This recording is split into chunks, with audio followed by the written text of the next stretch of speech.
True Light Network. Truly beyond truth.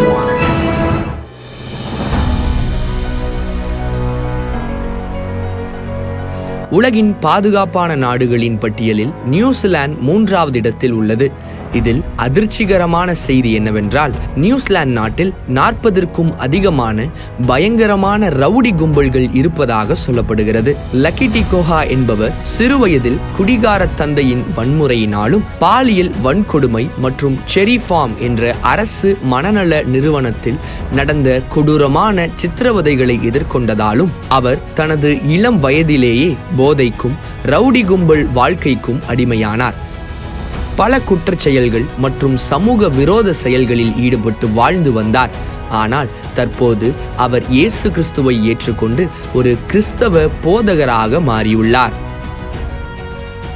நியூசிலாந்தில் போதகர் lucky மாங்க்ரெல் mop மற்றும் பிளாக் பவர் போன்ற பெரிய ரவுடி கும்பல்களின் ரகசிய இடங்களுக்கு சென்று அவர்களுக்கு மனநல ஆலோசனைகளையும் பயிற்சி முகாம்களையும் நடத்தி வருகிறார். தங்களின் பலவீனங்களை வெளியில் காட்டக்கூடாது என்ற விதியை கொண்டிருக்கும் ரவுடிகளை தங்களின் மனவழிகளை வெளிப்படையாக பேச வைக்கிறார்.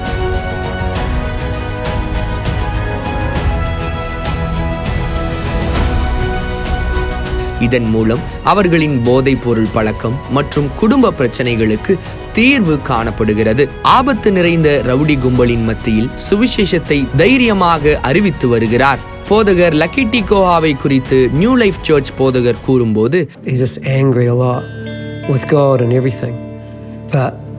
லக்கியை ஆரம்பத்திலிருந்தே தான் வழிநடத்தி வந்ததாக கூறுகிறார். ஆரம்பத்தில் லக்கி மிகவும் முரட்டுத்தனமாகவும் கட்டுப்பாடற்றவராகவும் கடவுள் மற்றும் எல்லாவற்றின் மீதும் கடுமையான கோபத்துடனும் இருந்தார் என்று குறிப்பிடுகிறார். தன்னுடைய பழைய வாழ்க்கையில் கடவுளுக்கு பிரியம் இல்லாத அநேக காரியங்களில் லக்கி ஈடுபட்டு வாழ்ந்து இருந்தாலும் இயேசு கிறிஸ்துவின் அழைப்பை ஏற்று அதே ரவுடி கும்பலில் இருப்பவர்களின் ஆத்துமாவின் மீது அக்கறை கொண்டவராய் இன்றைக்கு அவர்களின் மத்தியில் ஊழியம் செய்து கொண்டிருக்கிறார்.